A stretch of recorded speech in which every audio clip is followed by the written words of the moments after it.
As energetic beings, we all have the ability to tap into the psychic side of our lives, and maybe you have.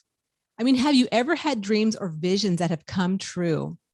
Have you ever spoke to someone that has passed on? Have you ever had a near death experience? How about have you ever had imaginary friends that actually came alive? Maybe you've had one or two of those happen, but my guest today can answer yes to all of those questions. His name is Walter Zajac. Walter is a highly respected psychic medium, NLP practitioner, Reiki master, and author who has brought insights to thousands of people in over 40 countries worldwide since 2002. His life has been filled with verified psychic phenomena, a verified shared near-death experience, and hundreds of dreams and visions that came true. Walter believes we are here on earth to overcome challenges, to experience contrast. We are here to love, to be happy, and to have fun.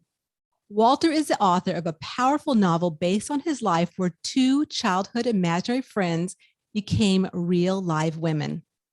His book, They Came Beyond Deja Vu, is his story of overcoming childhood abandonment in post-war Germany, triumphing over physical and sexual abuse, creating an exciting music career, recognizing his psychic abilities, and finding empowerment and self-love. This book is an international, sensuous, captivating, supernatural thriller, and I'm honored to welcome Walter. Welcome, Walter. Thank you so much, Teresa. It's great to be here. I appreciate you inviting me. Well, I'm so excited you're here, and we have so much to talk about because your book, They Came Beyond Deja Vu, is amazing. And I would love to tap into this book and have you share a bit about how it came about, because this is a pretty amazing story you have. How the book came about, or how the story came about? Let's talk about your first psychic experience, because that's kind of how the book started, right, okay. Walter? We talked a little beforehand, so yeah. Well, my first psychic experience, I think, like most people who end up being psychic, being aware of their own psychic ability, the experiences that we have when we're younger, they're normal. We're not aware that that's a psychic experience. Nobody's telling us, hey, you're having a psychic experience now. And so for me, it was normal, but I figured out later that, oh yeah, that was a psychic experience. And that was a vision. I had gone to a movie with my older brother, half brother, who was 10 years older than me. And he's not in the book to protect his privacy. And cousin Manfred is in the book, plays that role, right? But took me to a movie, and I think maybe it was the first movie I ever went to. I was still 5 at that time, and I saw this incredible movie of a teenage girl, like maybe 17 or 18, who was just beautiful and about the nicest person you could ever meet. And I saw interactions with her family and how close and loving the family was. And she goes on a ride in a large cargo truck, a semi truck, with her father, who is a truck driver, and they get into a horrific accident. And she ends up having her face crushed in, and I see all the details of her being above her body at the top of the truck cabin. I see her being helicoptered to a hospital. I see her floating above her body in surgery. I see her taking a near-death journey where she went beyond the light, and I went with her, and she came back when they did the defibrillator on her. And I saw the day that the bandages came off and how she responded, and all of that in detail. And I was moved. Wow, what a cool story. And I needed to talk to my brother about it. And every time I brought it up, he said, we didn't see that movie. What are you talking about? We saw such and such a movie, right? And I figured out later that I had fallen asleep and had this dream, this vision. But then I kept seeing that in a semi-waking state and a dream state over and over and over and over. And this girl Maria in the book, became my constant companion. And this was before I was sent to an orphanage. And yes, that was my first psychic experience of being in a different world in vivid detail and remembering every detail. Wow. It's interesting because, like you said, we all have different experiences when we're younger, and it's just recognizing how those really are. I mean, it's part of us, right? I mean, we're energetic souls. We've got these abilities to, have clear hearing, clear seeing, clear knowing, clear feeling, and then it gets stopped. And then, so for some reason, yours kept going, which is interesting. So, what do you attribute that to? Let me set the story up because it'll make sense when I set the story up, and it's where the book starts. It was 11 years after World War II ended in Germany, and Germany had 36 cities that were anywhere from 85 to 95% leveled by American and British bombers towards the end of the war. And this is statistics from Exeter University in the United Kingdom. And even 11 years after the war, my city was still 50% bombed out shells of buildings and piles of rubble. You take a bus downtown and block after block after block was just destruction. And the point is, Germany was exceedingly poor. Yeah, there were autobahns, but there weren't any cars on them. I didn't ride in a car until I was 7, almost 7. And I, in the middle of that, was sent on a train ride. I was told I was going on a train ride, and I was so very excited because I had an older half brother and half sister who had always gotten to do so much more stuff than I ever got to do. I was excited. Went with a Red Cross lady on a train ride, and it was so much fun. And at the end of the train ride, a long walk through the countryside, I ended up at a place called orphanage, which was a word I had never heard before. And I was told I would never be going home again. And that was unbelievable. This is beyond my capacity to even understand. Complete disbelief. That night, I got beat up by one of the kids in the orphanage, and there were good times every once in a while, some closeness, but then this one girl I was close to, Heidi, in the book, you read about it, then she got adopted, right? There was just no sense of security, and there were so few adults to go around, and everybody was clamoring for the attention of any adult. And so I'm answering the question of why did I hang on to my psychic ability? It's because that's all I had. That's all I had. And I figured out years later, when I went into therapy with a psychologist, that I had tapped into this entity in the spirit world in order to have a companion. And I did that with 2 of them. Which are in the book. Yes.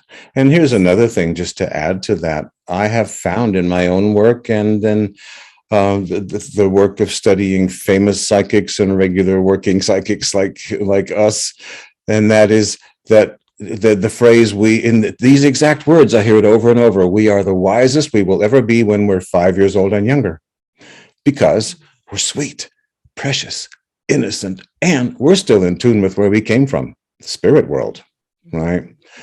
And so hanging on to that was also a refuge, because it was familiar to me, the spirit world.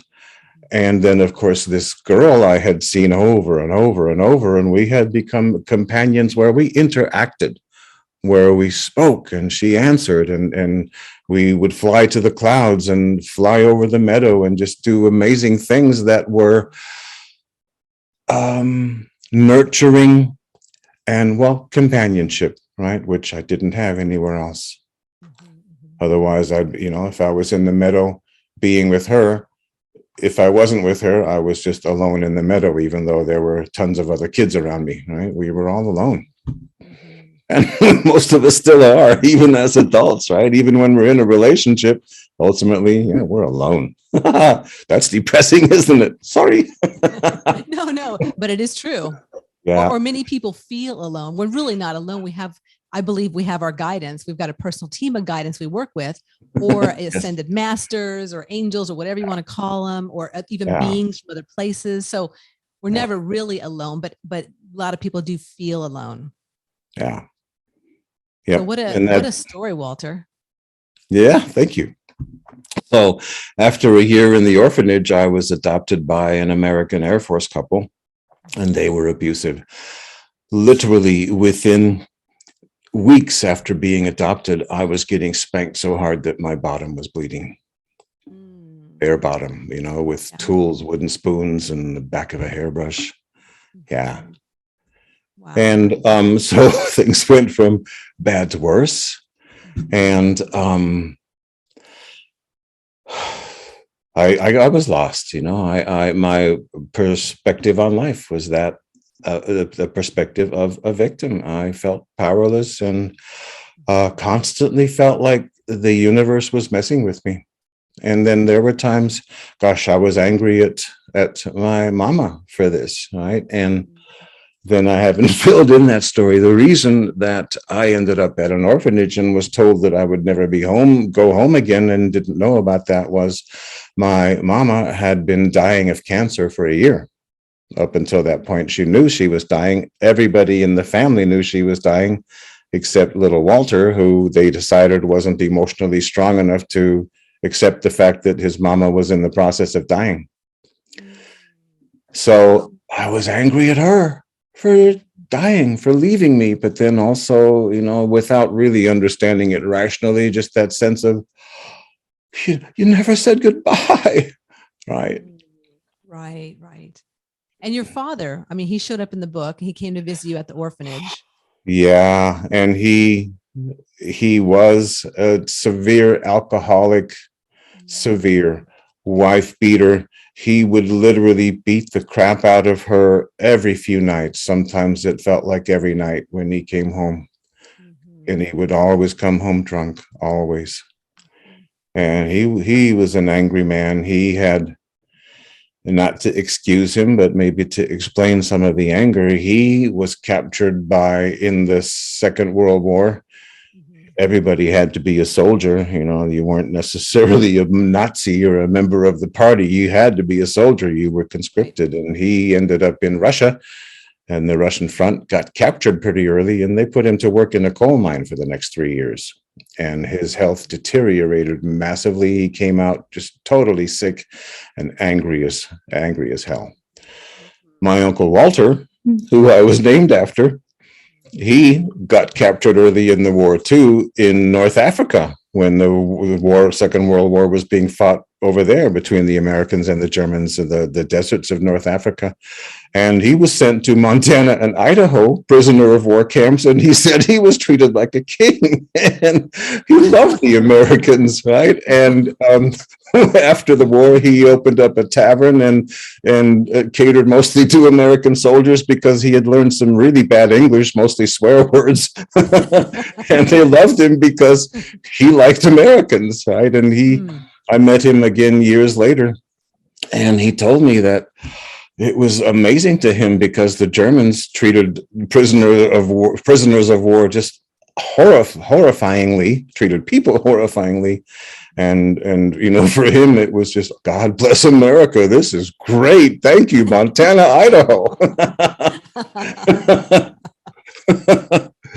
Wow. So the contrast, Walter, from going from that, upbringing, coming to America, having abusive family, and then to where you're at now. I mean, because you're obviously very well-rounded. Clearly you've done some work on yourself and you've done some therapy and things, but how were the years between like where you're at now and when you were young? I mean, and when did you really step into being a psychic medium? So the first part of the question, how were the years in between? I buried myself in music. I had a natural talent for music. And even though my adopted parents were abusive, my adopted father provided me with musical instruments and some encouragement. And that literally saved me, because I could sit down at the piano and just come up with chords and sing a song to myself and be comforted, be in peace, be in heaven. I ended up playing clarinet, got into the Air Force Band on clarinet. But while I was in the Air Force Band, I switched to drum set because I could. And I met somebody who became a very famous drummer later, who was in the Air Force Band with me, and he started me out on lessons, and I ended up having a 28-year career as a drummer professionally. Ended up in a band that had a number 18 Billboard chart hit in Europe. I was on the TV a lot and signed autographs and stuff. That was a cool experience. But the coolest thing that I did was for 10 years, I traveled all over Europe doing large audience concerts for recording artists. It would be a show of multiple recording artists that some agent had put together, and they would hire only one band who had to sight read all the music, and it paid well, and it was in front of thousands of people, one time 27,000 people. It was just incredibly fulfilling and a whole different world, right? But my friend Hal, who was also a drummer, he and I really identified on the fact that, yeah, I'm a different person behind that drum set. I'm confident and I'm there. I'm in that world, right? But put me in a social situation and I'll blush at the drop of a hat. I had no emotional self-confidence. So I got lost in music, right? And then did it relatively successfully. Then real life got in the way, and ended up doing day jobs because it's hard to consistently make a living in the arts. And then it was in this day job after a few years that I met one of my imaginary friends in real life, became a real person in my life. And that put me at a point, and she reflected it too, of, are you crazy? You're nuts. How is this even possible? And I was eventually, she felt threatened, emotionally threatened by the things that I knew about her, because I was able to finish the story of her traumatic accident and able to tell her things she had never told another person, 5 things. And it was beautiful at first, but then she felt violated because saw me as potentially a creep, and or did I do research, and or what were my intentions, and what the hell? And then she completely cut the relationship off. And for me, that was almost as devastating as that first day at the orphanage, because this was my link to little Walter. I had known her since before the orphanage, and yet no, that was in the spirit world. She didn't recognize me. I recognized her once I was able to finish her story. But that's the thing that caused me to also question my own sanity, and to realize that what my good friends had been telling me for years, dude, you need some help, that they were right. Yeah, and they would say, considering what you went through, even if you don't admit it, you need some help, man. And that's when I realized, yeah, I don't know where to put this. Maybe I am crazy. How is this even possible? How is it possible? And especially that I had seen the details of her accident over and over and over, year after year. And so it caused me to seek a psychologist. And the psychologist is the daughter of a Toltec shaman. And some people in the audience may know, maybe everybody knows, that Toltec shaman is the tradition of the teachings of Don Juan by Carlos Castaneda, who also became a Toltec shaman. Don Juan was a Toltec shaman, Don Juan Matus. And then Don Miguel Ruiz, who wrote the 4 Agreements, he's a Toltec shaman. And this is a tradition in Central and South America that goes back thousands of years, 10,000 maybe. Ancient wisdom, beautiful wisdom. And her father was one of these. And so she had been going to other realities, other worlds, and experiencing stuff that was beyond description ever since her earliest memories. And in the first session, she said, oh, dude, compared to what I've seen, that was nothing. You're not crazy. You're psychic.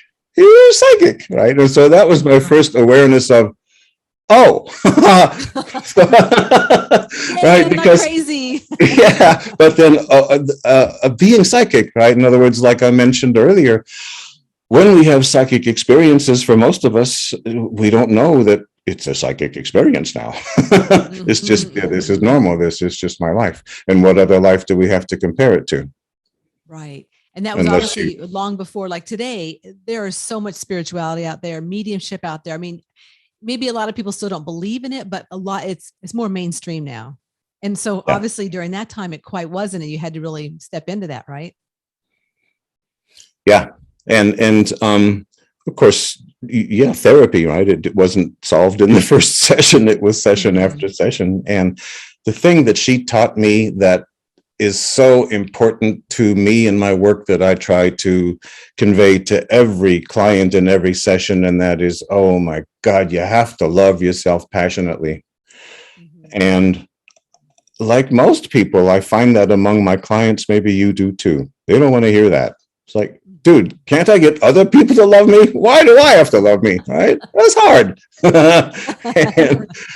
and, and she would demand, right? Pretty insistent. She was beautiful, is beautiful, and a beautiful soul, beautiful heart, right? And just was there for me like nobody else ever had been because she understood. Mm-hmm. But she would say, you need to go home, look Walter in the eyes in the mirror and say, I love you, Walter, and say it over and over and over. I couldn't do it. And I'm sure you know from your work with Tom, a lot of people have that problem, just can't do it because Yeah. we've lived lives of being torn down, put down, and we end up believing it. And no, I don't love him. He's this and that, which is wrong, right? Right. So, but eventually, it took a long time. Eventually, I was able, and then she put me through a technique which I do with clients too, where she put little 5-year-old Walter on my lap with his back towards me and had me put my head at the top of his head and, like in NLP, feel his hair and smell his hair and smell his skin and feel his little heart beating and bring in all 5 senses and the emotions and feel that love and feel how precious and beautiful and innocent and sweet this little guy is, and to say, Walter, I love you, right? And of course, when that started, I'm feeling it now. I burst into tears, right? Because it was the first time I realized, oh, I was pretty cool. I was pretty beautiful. And it's not just me, it's all of us. We're all that beautiful when we're 5 years old and younger. We're all that beautiful. And so through that and her constantly reminding me of how beautiful little Walter was, eventually I was able to look Walter in the eyes in the mirror, but see little Walter's eyes. And the moment I do that, I love him. And I realize, well, that's me. I love me, right? And so I can say it. I love you, Walter. And then one of my favorite things to remind myself and all my clients is Einstein said over 100 years ago, there is no time, and it's been proven scientifically ever since. It's a construct of our minds. So little Walter actually still exists, and I can have an ongoing interactive relationship with him, and I do. And that's what I recommend to everybody. It's powerful. And for most of us, the moment we see ourselves as that beautiful little person, it's easy to love ourselves. Wow. Yeah, because when I think about looking at a baby or a young child, I mean, that's what they emanate. Exactly what we emanated at that age. And Mm-hmm. so to step back into that light and understanding of where we came from as a soul and who we are and who that's still inside of us. I mean, that is so powerful, Walter. Yeah, Like turning the light switch back on inside, like, yes, that's who I it am. is. It is. Yeah. And especially to make that what would you call that, where you're connecting the dots, to connecting the child to the adult and realizing that even as the adult, even though there are things that I don't like about myself that I want to improve, I love me, because when I see precious, sweet, innocent little Walter, God, he's beautiful. And then all of us as little people, little Teresa, the thing she wants more than anything else in life is just to be loved, right? She's just Yes. dying to be loved. And so when we answer that call, Oh gosh, it's a beautiful thing because you feel it from both sides. You feel it as little you and you feel it as adult Teresa. And then it feels whole. Yeah, I like to remind myself all the time because that, I'm human. So I'm not perfect, but I'm here to explore. I'm here to have fun. I'm here to be enthusiastic because that to me, that's my soul essence is enthusiasm. No Fun, kidding. That's the name of your show. I know. I And love Spirit it. gave me that name. I'm like, okay, so what's a good name from a podcast? Enthusiastically spiritual. I'm like, okay, that fits really well. I love So, it. but it really is just remembering who I am as a soul in the midst of all the caca and stuff that I have to go through while I'm here. Yeah. It'll be nice to say it Yeah. that way, right? Yes. Caca. Yeah. And I love that philosophy of yours to have enthusiasm about life.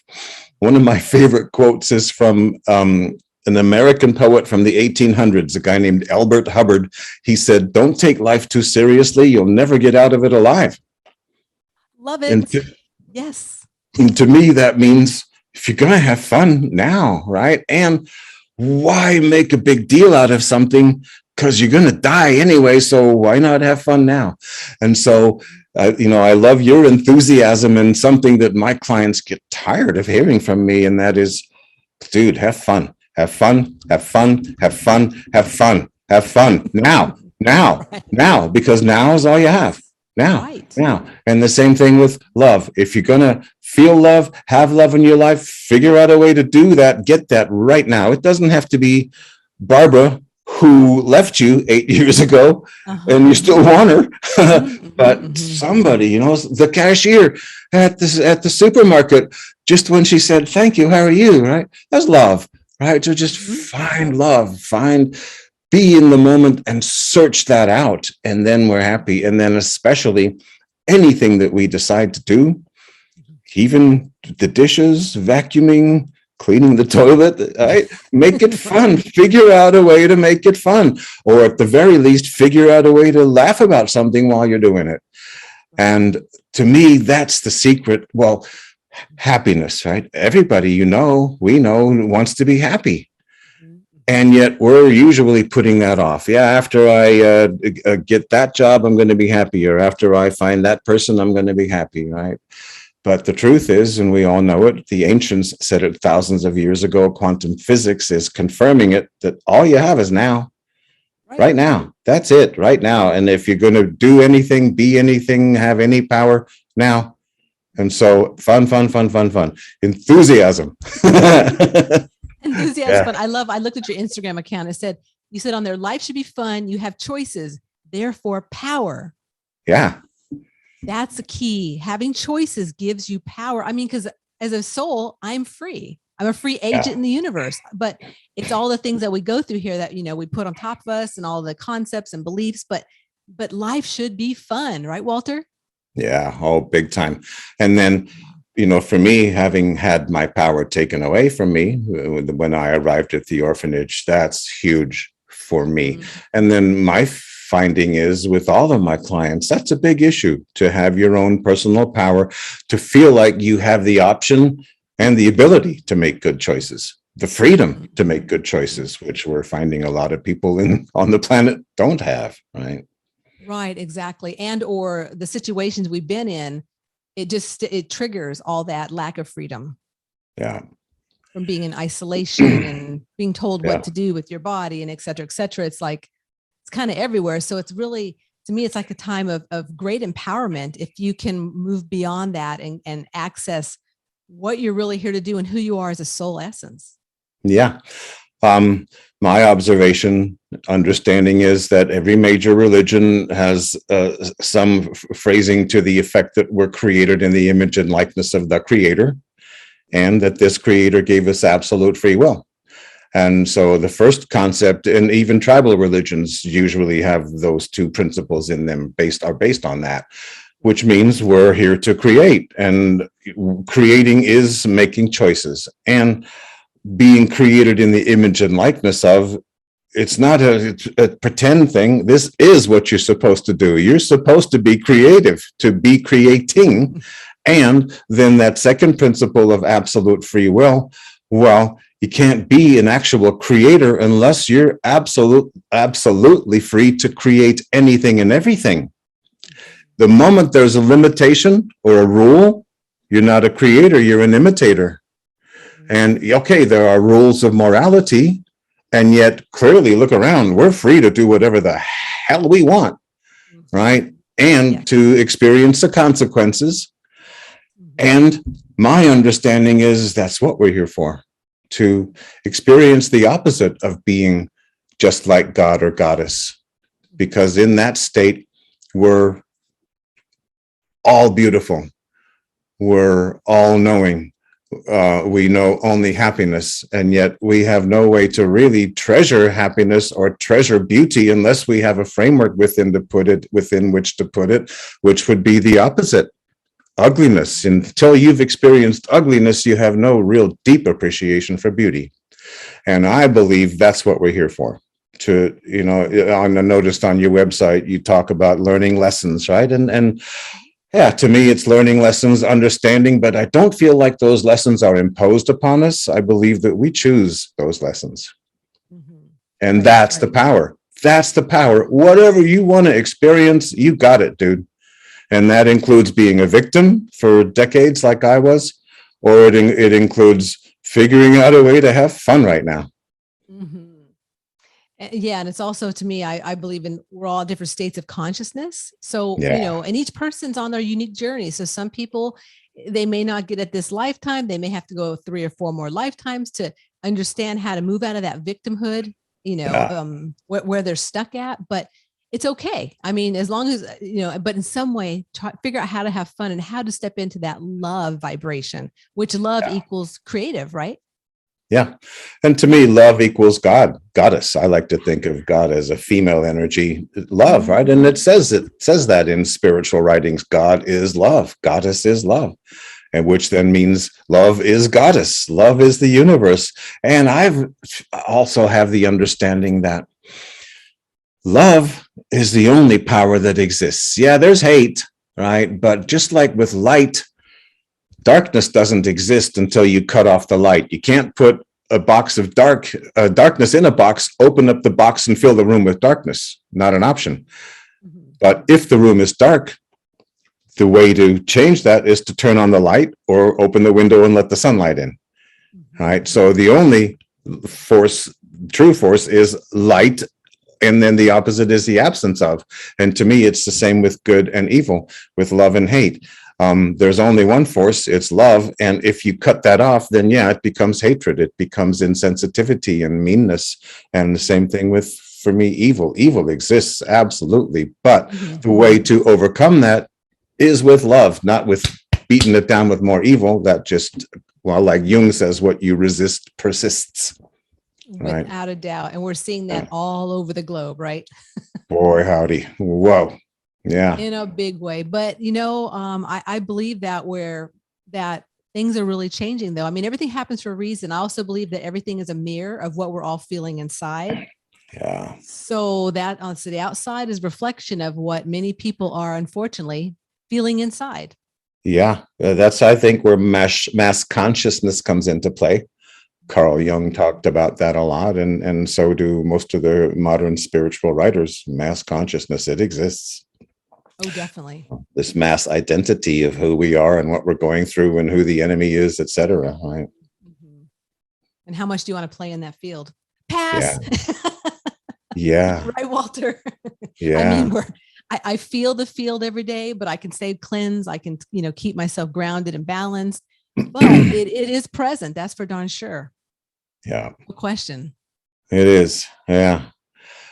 Another thing that occurs to me to mention, a lot of my clients have a difficult time understanding my advice to have fun, figure out a way to have fun, because they can't figure out in realistic terms, how do I do that?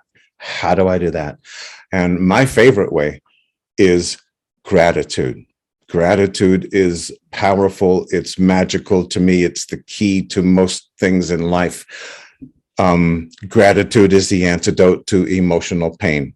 If somebody has hurt you, and you can come up with a reason that you're grateful for them in your life or something that you really love about them, it decreases the hurt. Your heart is open, and it establishes, at the very least, more love, if not an actual connection of love. Same thing with fear. Things that we're afraid of, whether it's what a person might do or what a situation might bring. If we can be grateful for something in that situation, or grateful about that person or the situation the person has created, then we end up opening our hearts. And when we open our hearts, not only is the love there, but we have clarity. Because when we don't find that gratitude, we're lost in our anger, we're lost in our defensiveness, and we have pretty much no clarity, and we usually make irrational decisions, right? And so when you bring in gratitude, then at the very least it makes the situation more fun than it was, if not fun, outright fun, because then you realize, oh, actually I love you, and I know you didn't mean that, and oh yeah, right. And then it's fun. Definitely. I 100% believe that. So, Walter, let's talk a little bit about what you offer for your services for our clients. I know you have this amazing book, which they can get, and we'll have all this information in the show notes, but talk a little bit about your psychic services also. Okay, most of my thanks, Walter. No. Yeah, Teresa, did you not hear me? I've been telling you I'm psychic since I was little. Yeah.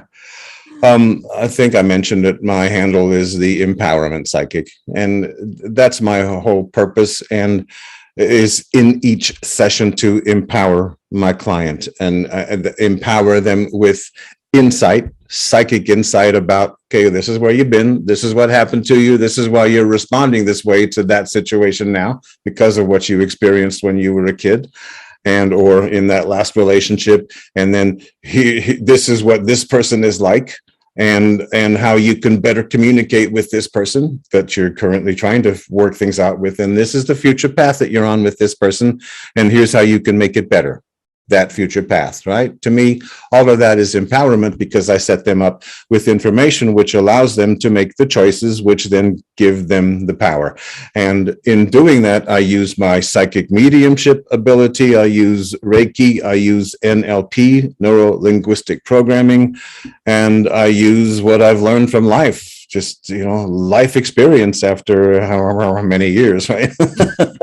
I don't want to be that old. Yeah. You're a young man, Walter, please. Thank you so much. You're making points. You just had a couple years of 20 some years of being or how many years were you a drummer? You said 20 years? 28 total. Yeah. 28 years. Okay. 28 so you're 30 years now. There you go, Walter. Yeah, that's it. Yeah, 30. Very good. Thank you, Teresa. Well, it seems to me that through your work, you're really giving people hope and giving people the ability to empower themselves and to turn on that inner light and step into their greatness. Yep. I like how you put it, you and Tom, on your site, to become their best guru. Yes. I like that. It's beautiful to teach them how to really rely on their own insight. And I try to teach everybody, and I believe it's true, that we're all constantly getting psychic information, and the source is irrelevant. It doesn't matter if it's Grandpa Mildred or Uncle Bob who died, or if it's your guide that's been with you all your life, or if it's the collective entity Abraham from Abraham Hicks. It doesn't matter. Or if it's just goddess or God, or it doesn't matter, right? But we get insight, and what I have learned and what I try to teach people is, that it's insight because of how it's making you feel. If it's just a sentence that you hear, probably isn't insight, probably isn't good guidance. But if that sentence makes you excited, makes you feel optimistic, then that's insight. That's information from the psychic world. We all get it. It's there all the time. And if we pay attention, and if we're having fun in the moment, our hearts are open, we have clarity, and we can make good choices. Have a nice day. I love it. Yeah. Thank you so much, Walter. Yeah, you're welcome. Oh, Walter, it has been such a pleasure having you on today. You are such a joy, and I appreciate you coming on and sharing your journey, your beautiful book. all your amazing enthusiasm, because you are such an enthusiastic soul. So Thank thank you. you for joining us today and gracing me with your presence, Walter. Thank you so much for having me, Teresa. I had a great time. Thank you.